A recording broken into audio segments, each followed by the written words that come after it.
Hey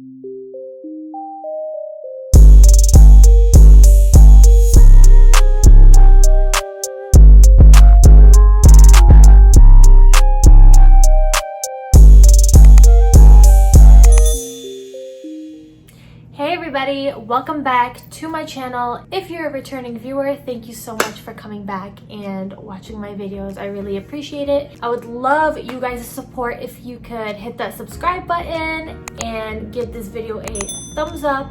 It would be super appreciated. And if you don't like this video, don't be afraid to give it a thumbs down. And if you give it a thumbs down, let me know why you didn't like it, because I find that information to be just as valuable as liking the video. So a couple weeks back on Instagram, I asked you guys to ask me anything about my BBL and I will let you know. And I didn't reply on Instagram because I was trying to save it for my YouTube video just so I can put it all in one and people on YouTube that are looking up BBL surgeries could have the same information. All the answers that I'm going to answer today is not necessarily how it should be for a BBL or what you will experience if you are trying to get a BBL, but it's more so of how my experience went. I'm just gonna read it off my laptop for you guys because I use my phone to record my videos. I have a vlogging camera, but I just find that the lighting on my phone is way better and the audio on my phone is way better, and it's just more convenient for me. It kind of goes everywhere I go. I'm kind of regretting spending the money for that camera. It is what it is. So the first question here is, why didn't you get more massages? Here in the States, they are so important. Okay, post-lipo massages are extremely important here as well. And my surgeon could not stress that enough to me. The problem is, due to COVID, which is around the time that I got my BBL, they only had one massage lady kind of show me how to do the massage. And this was in Toronto. Okay, this lady is in Toronto. I am not from Toronto. I'm from a smaller city 4 hours away from Toronto. And there are no places open to do post-lipo massages. So whatever the masseuse lady showed me while I was there is what I tried to do on myself. I also like to use a rolling pin because that's also another thing that was recommended we use. Also, my surgeon, Dr. Six, has a YouTube channel that describes everything you need to do when it comes to post-op massages with the masseuse lady that I saw. So I just watched her video and I got her personal advice when I saw her, and I just kind of did my best to do it on my own. Looking back, I wish that I was a little bit more aggressive with it because I was a little hesitant doing it myself. Another question I got here is, how come you don't have any bruises from liposuction? So I didn't bruise at all from the liposuction, but where I did bruise was my butt, especially around like the wider hip area. I had a lot of bruising there. I just didn't really show you guys because I don't know, I think I did show you guys. I think you guys, if you look at my video, yeah, I think if you look at my video of my 1 week post-op, you can see that I have some bruising. I don't even know if it shows, to be honest. But yes, I did bruise. Another question that I got is, lipo 360, question mark, how many cc's? So I did lipo 360, which is basically liposuction of the abdomen and the flanks. And I believe in the video, he said that he got about 800 to 900 cc's per butt cheek. So that's pretty good. I was impressed because my butt is very tight. The skin is very tight. So it's hard to get a lot of fat in there, you know, and then eventually it just starts to pour out and you can only fill it with so much. But yeah, I think he got a good amount in. Another question I got here was it painful? Sorry guys, I just had to move my camera closer. It's starting to look really funny for some reason. But yeah, I must say that the BBL recovery was pretty freaking painful. Yeah, definitely the most painful surgery that I got. But it's definitely a game changer. If you really want it, it might be worth it for you. You know, I'm not saying go get it done. Ultimately, the choice is yours. It's painful, but worth it. It is also the most dangerous cosmetic procedure that you can get done. How does the scar look like? Okay, so the scarring is barely there. like you can barely see scarring. It's so petty. Like, I'm so happy that they're so small, because the last thing you want is like a big ass scar. Like, people that go get a tummy tuck or a breast lift, they got like these big, like crazy scars that go across their body, you know, right here on the abdomen for the tummy tuck. And then they got the huge like anchor scars or whatever they call them for the breast lifts. Whereas the BBL, the incision is probably about this big. That's it, it's just this big. So the scar is not really that great, especially when you have a surgeon that's really, really good at hiding scars, which I think is very important for a surgeon who is specialized in plastics. Another question that I got here is the skin gonna be not as smooth as before? I don't think that it makes much of a difference on your skin. Skin is skin. It's the fat that's under the skin that has been compromised, which will cause it to be a little bit lumpy. You just have to smooth that out. If it's not as smooth as you thought, it's probably because you didn't do much post-op massages. But if you do post-op massages very well, then you shouldn't have a problem. Then you shouldn't have a problem. Another question that I got here is, when will you finally be able to sit? I'm sitting now, and I am 7 weeks post-op. I started sitting about a week ago, very lightly and not for long periods of time. So I'd say in a matter of six and a half weeks, you can start sitting. But just be very careful and don't like plop your butt down on things, hard surfaces, and sit for long periods of time with a lot of movement kind of thing. Just take it easy. I would just kind of sit, but sit more forward, so I was more putting pressure on my thighs than my butt, just for a little bit, and then I would just stand back up, you know, walk around, and then be able to sit again. Like, you don't want to overdo it. But if you really just want to sit normal, I'm just gonna say 8 weeks to play it safe. Yeah, I'd say about a good 8 weeks. So the next question that I got here is a BBL only a fat transfer, or do they place an implant like they would a breast lift? I think this person is very, very confused, okay? A breast lift does not require implants. A breast lift is simply a lift of the breasts. Breast implants is where you would insert an implant. It's completely different from a breast lift. And a BBL is a fat transfer. They take it from the abdomen and the flanks and any other area on your body that you want to pay extra for them to do. And they transfer it into your butt. You can get implants in your butt. It's simply butt implants. It's not necessarily considered a BBL, which is always a good option too. You just want to be careful that it's not going to look too fake or be too hard. And if you're really trying to fill in those hip dips, butt implants is not the way to go. I just find that it's much better to just take the fat that I have, because I have enough to give, and just put it in my butt and my hip dips and just shape it the way the surgeon sees, you know, in his vision. So that's how I would answer that question. I recommend that person, I don't want to say who you are, and I don't really know who you are either based on your name, but I would recommend you do some research, because it's really important. Like, if you're that clueless about what a breast lift is, or breast implants, or BBL, or butt implants, if you don't know the difference of that, you should probably do your research before you try to get into anything. Some of you are on here because you're doing your research, which is great. But I would definitely read into it. Like, go to the plastic surgeon's website that you are planning on seeing, and just read about it. They have a lot of information on their websites about this kind of stuff. Are you happy with your results? I'm very happy with my results. I love my results. It's come a long way from where I started, and I'm really, really happy. Is there anything I would change about it? I would probably want just a little bit more fat maybe in my hip dips, but I knew, and my surgeon told me, and just common sense, that I could only fill my hip dips so much because the skin was so tight.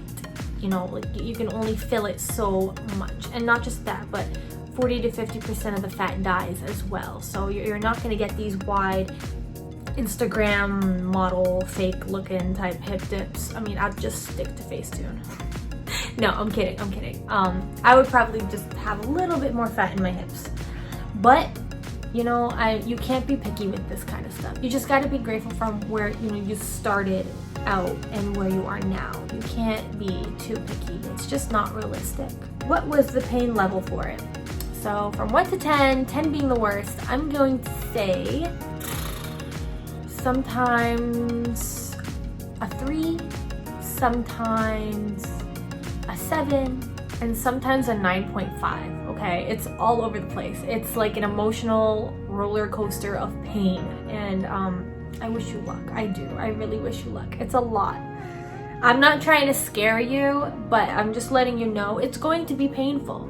The way I look at it, this is my life timeline, and this surgery is just like a little blip in my life timeline. And then I get to have a nice ass for a really long time, as long as I maintain it. It's kind of worth it for me. That's just the way I look at it. I don't know, you think your own thing. I ain't saying nothing. I'm not recommending anything. Not on YouTube. I've seen you guys burn some people, man. Y'all are rough around here. Sorry guys, I'm just scrolling through all the thirsty questions. Somebody asked me if the front is Brazilian also.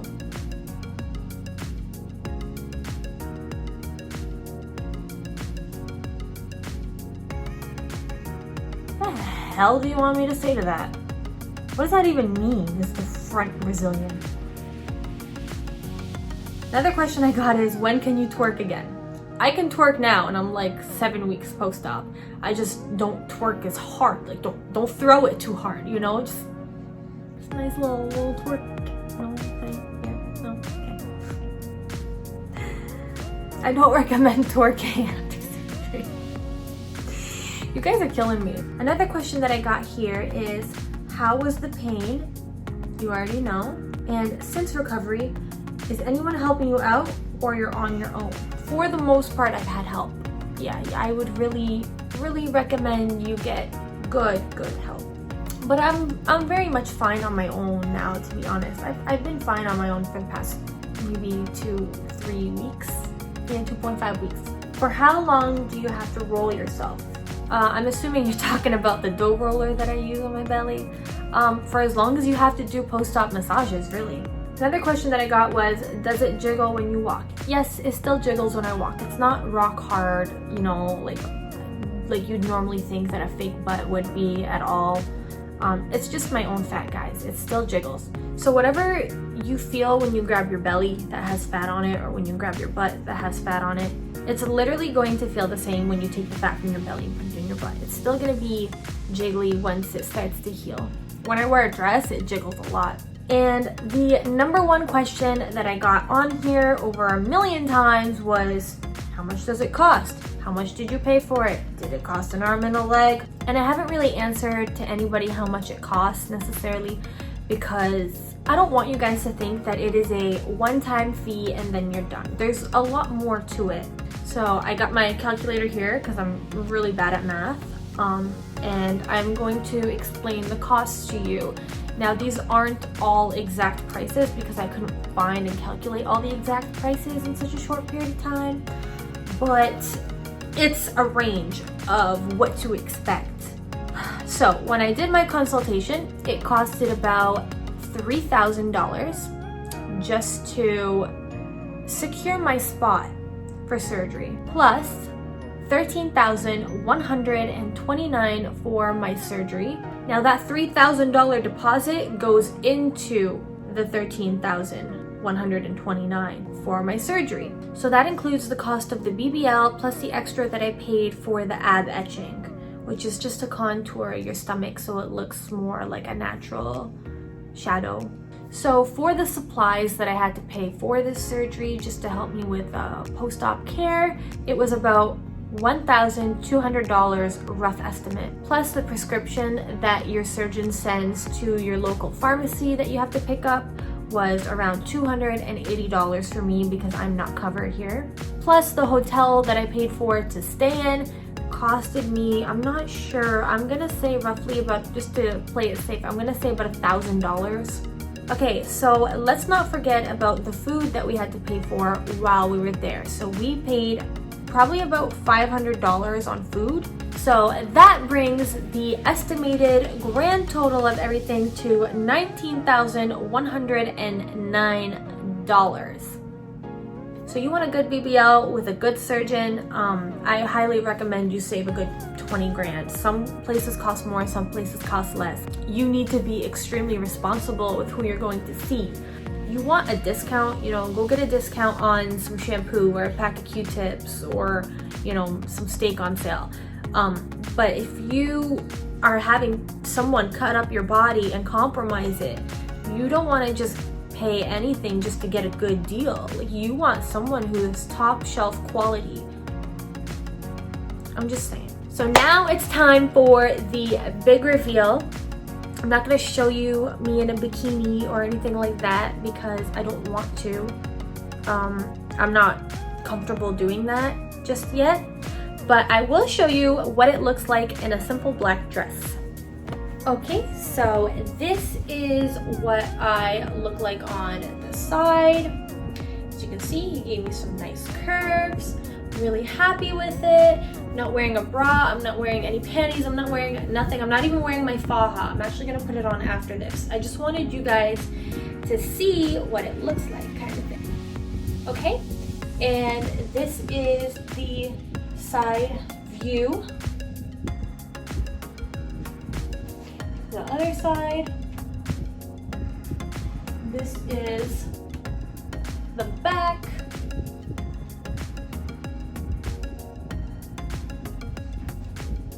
I'm really happy with it, you guys. It's not like your typical Dumbo Jumbo butt when girls get a BBL, which is completely fine. Whatever a girl's vision is, she can have what she wants. But this is just very nice and natural for me, and I'm very happy with it. As you can see, it jiggles, so that's good. Yeah, that is my booty. Another thing that I wanted to let you guys know, if you're wondering why my eyebrow is doing this, that's because I went to go get Botox, okay, with this lady that I've never met before. The lady who normally does my Botox and fillers moved to Switzerland. Her husband is there. She has a daughter there and she's having another baby, so she's not coming back to Canada anytime soon.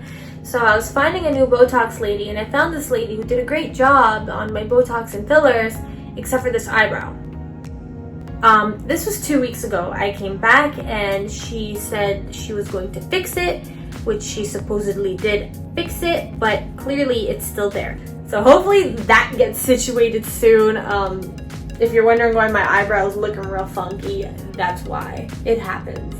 But yeah, no, I'm gonna make sure she fixes it because there is no freaking way I paid that much money for her not to fix it. Choose your Botox and filler ladies wisely.